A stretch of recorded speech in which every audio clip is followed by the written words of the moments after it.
नमस्कार। राकेश गौड़ टॉक्स में आपका स्वागत है। आज हमारे साथ में राजेंद्र सिंह जी चौहान सर हैं, जिनका मेडिकल एंड हेल्थ में अपने जीवन का 45 साल का अनुभव है। हम कुछ आपसे जानेंगे हेल्थ के विषय में, किस तरह से अपने जीवन को निर्वाह किया जाए कि ये शरीर स्वस्थ चलता रहे। तो मैं आपका परिचय कराता हूँ श्री राजेंद्र सिंह जी चौहान सर से। नमस्कार सर। नमस्कार सर। नमस्ते सर। नमस्ते सर। सर हाँ, फाइन फाइन सर। आप अपने बारे में कुछ बताएं सर। मेरे को तो जितनी जानकारी थी उतना सा मैंने बोल दिया है जी। हेल्थ के सेक्टर में किस तरह से आपने काम किया? मैं पिछले 45 साल से ही मेडिकल हेल्थ और फार्मास्यूटिकल मार्केटिंग से जुड़ा हुआ हूँ। राकेश गौड़ साहब मेरे जो है परम मित्रों में से एक है। इनका एक अपना विशेष योगदान है अपने मार्केटिंग के क्षेत्र में और हेल्थ और वेलनेस के क्षेत्र। थैंक यू स्वागत है आपका। जी जी, आपका भी स्वागत है सर जी। तो मेरे ऑडियंस ये जानना चाहेंगे कि किस तरह से स्वस्थ रहा जा सके। अपना जो दैनिक जीवन है उस दैनिक जीवन में किस तरह से उसको ढाला जाए कि वो स्वस्थ बने रहे, प्लीज बताएं।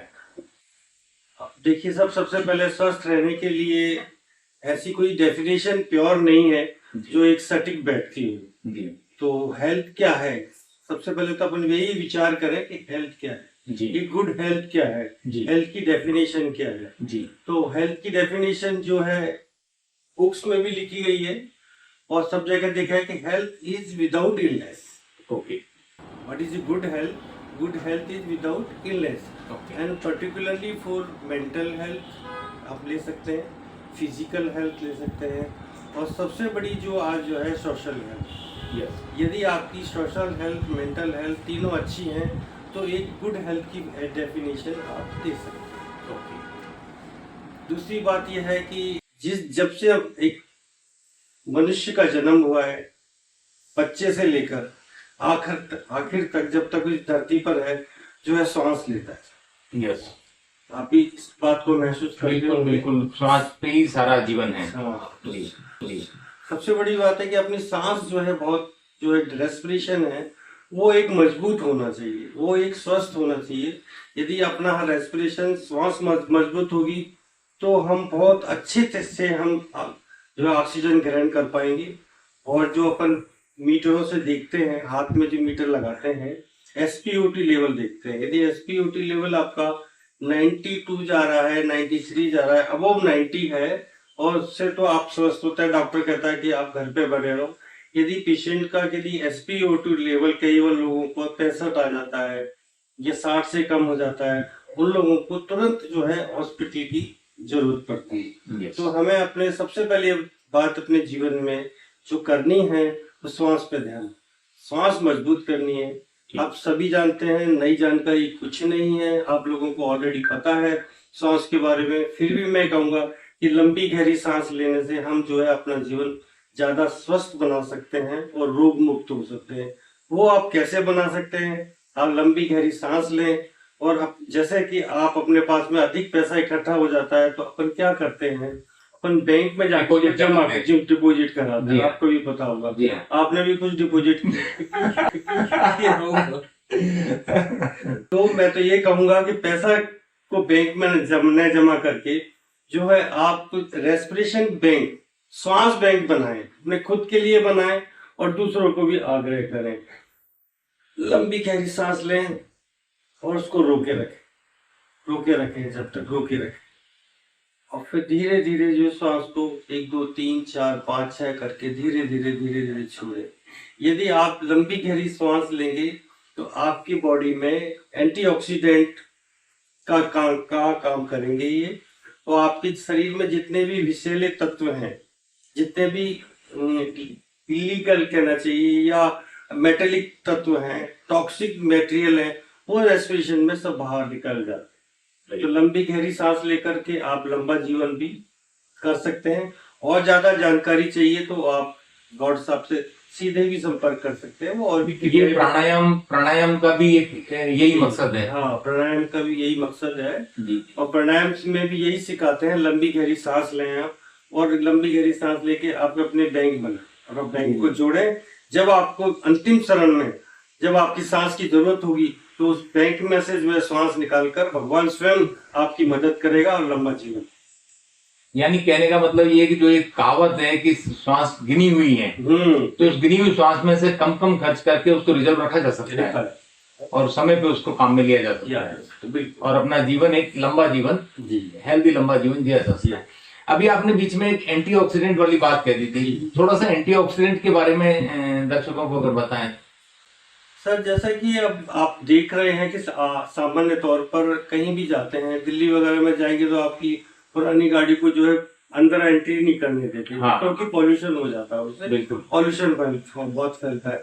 ये पॉल्यूशन ही प्लास्टिक मटेरियल्स हैं और पॉल्यूशन के कारण अपनी बॉडी में जाते हैं, वो हमको जो है टॉक्सिक इम्पैक्ट करते हैं। तो इस तरह से कुछ चीजें भी आती बाजार में अवेलेबल है जो एंटीऑक्सीडेंट हैं, एंटीऑक्सीडेंट गुण रखती हैं। उन गुणों से जो है उनका सेवन करने से जो आप अपने शरीर में से विषैले तत्वों को बाहर निकाल सकते हैं और जो बॉडी में जो फ्री रेडिकल बनते हैं, जो पर्टिकुलरली वाइटल ऑर्गन को डैमेज करते हैं, हार्ट को, लिवर को, किडनी को, वो उन चीजों से अपन को बचा जा सकता है। वो गहरी सांस से और एंटीऑक्सीडेंट सिरप बाजार में अवेलेबल है, उनसे आप कर सकते हैं। सर, एक मैं देख रहा था चौहान साहब कि आजकल अभी तो हाल में मैं जब आपके पास पहुंच रहा था उसी समय मैंने एक सुना, हमारे बहुत क्लोज थे और उनको आपने भी देखा था, बहुत ही तेज वाला उनका चेहरा था, कोई सोच नहीं सकता, लेकिन पता लगा कि करीब उनकी डेथ हुई, अटैक से डेथ हुई और 12 से 14 दिन उनको हो चुके हैं।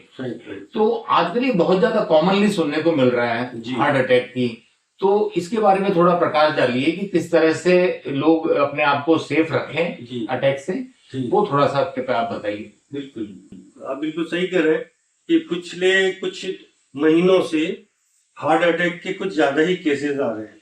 तो वैज्ञानिक रूप से भी ये देखा गया है कि कोरोना वायरस के बाद से लोगों में लंग्स की प्रॉब्लम, हार्ट की प्रॉब्लम बढ़ी है। एक्चुअली जब कोरोना वायरस का इंजेक्शन मार्केट में दिया गया था, वैक्सीनेशन या टीका दिया गया था, तो उसका कोई शोध नहीं था, वो सबसे पहले बना था।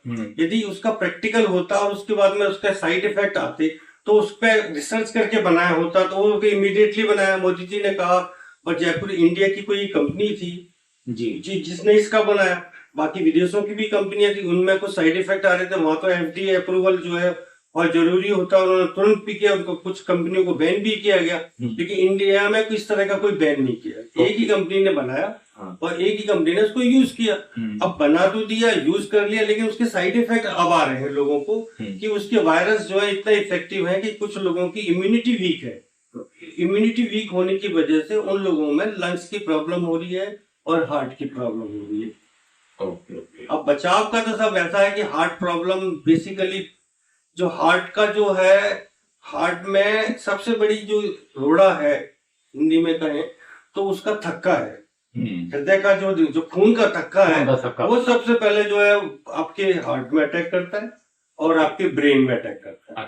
यदि ब्रेन में अटैक करता है तो स्ट्रोक बोलते हैं, और हार्ट में अटैक करता है तो वो जो हार्ट अटैक बोलते हैं। अब खून के थक्का कम को बचाने के लिए रामबाण औषधि यही है कि आप जो है हल्दी का सेवन करें, ज्यादा मिर्ची खाएं, मिर्ची में एंटीऑक्सीडेंट्स होते हैं, और स्प्राउट खाएं। और यदि आप मेडिसिन के रूप में यूज करना चाहते हैं तो बाजार में 3 तरह की दवाइयां आती हैं अवेलेबल, वो आप रामबटी के, आप तो केमिस्ट भी उसको रामबटी बोलने लगे हैं। एक इकोस्प्रिन आती है, एक एटोरवास्टेटिन आती है और एक तीसरी क्लोपिडेग्रिल आती है। ये दवाइयां तीनों जो हैं आपके हृदय में जो खून बह रहा है उसको पतला बनाती है।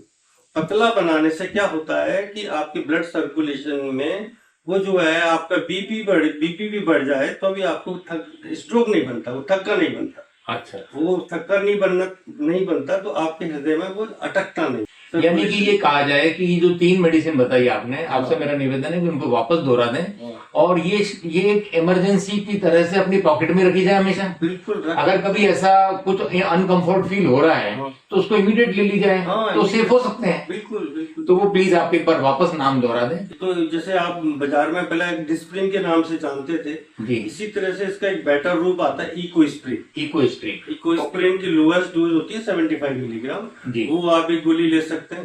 दूसरी गोली है एटोरवास्टेटिन, स्टेटिन होते हैं, स्टेटिन। कोलेस्ट्रॉल, जी हाँ। स्टेटिन होते हैं जो जी। कोलेस्ट्रॉल को कम करते हैं। ओके, तीसरी है जो क्लोपेडाग्रिल के नाम से आती है, ठीक है, वो भी आप ले सकते हैं, तीनों गोली। ठीक। इनको लेनी कैसे है? लेनी कुछ नहीं है, जैसे ओरल लेते हैं, टैबलेट के फॉर्म में है। ऐसा तो कुछ नहीं किसी को सबलिंगुअल रखना हो या ऐसा तो कुछ नहीं? हाँ, एक जो दवाई, एक मेडिसिन और आती है, ज्यादातर डॉक्टर यूज करते हैं, सॉर्बिट्रेट के नाम से आती है। जी। तो वो भी दवाई जो सब लोगों के लिए नहीं है, लेकिन जो लोगों के लिए थोड़ी सी बीपी हाई रहता है जी। और उनको थोड़ा सा एंजाइटी भी रहती है कि मुझे कोई कुछ हो ना जाए, कुछ हो ना जाए, जी। इसकी वजह से भी बीपी बढ़ जाता है। हाँ, बढ़ जाता है बिल्कुल। हाँ। बीपी का तो माइंड से डायरेक्ट, माइंड से कनेक्ट है उसका। इसमें लंबी गहरी आप सांस लेंगे और छोड़ेंगे, इससे आपका जो है तनाव दूर होगा। तनाव दूर होगा तो आपका बीपी भी कम होगा, कंट्रोल रहेगा। हाँ। यदि ज्यादा आपको कुछ लगता है इमरजेंसी में, तो सॉर्बिट्रेट 5 मिलीग्राम की गोली आती है, वो आप पॉकेट में रख सकते हैं इमरजेंसी मेडिसिन में। तो ये आप ले सकते हैं। बहुत बहुत धन्यवाद। आपसे इसी तरह की जानकारियां लेते रहेंगे, जिससे मेरी ऑडियंस को और अधिक जानकारी मिले और किसी तरह की वो ऐसी कोई हेल्थ प्रॉब्लम में ना फंसे।